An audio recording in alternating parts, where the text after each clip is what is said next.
Kra Gochengera Emiaka 30 kurugia chagetigwe asomoyega okorekana samaga chamanene yekiombe kyo Times Towers emeyomochi o Nairobi. Asomoyego yo ni gabarai abaikirana be serikali chingakyo kuboligwa kwa ruigwa gochia asaba Kenya koba begenwa na koeneke buna ngwaka na bale evango bunebwenerete. Well, fortunately or unfortunately, I was the first Commissioner General of Kenya Revenue Authority, and I call it my baby because I saw it being created.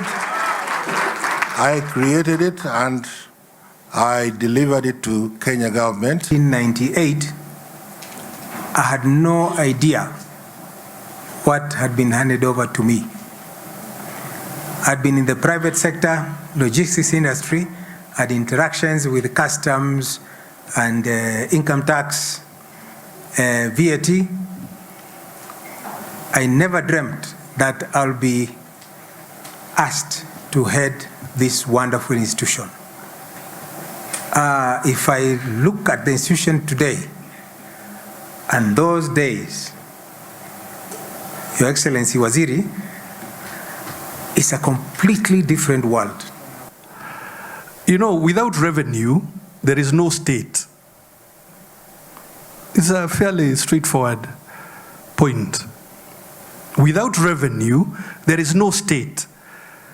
It's not a unique trait of Kenya. I'm talking globally. And it's not just in current times. Even in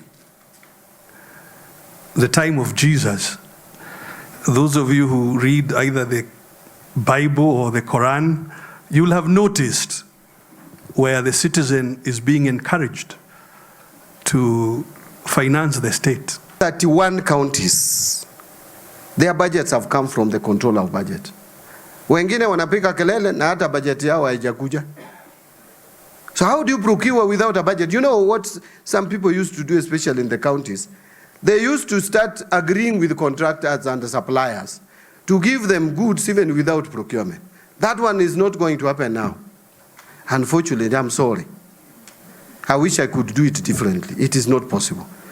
If you talk to someone to give you to supply you without following the procurement process, hiyo itakuwa shida.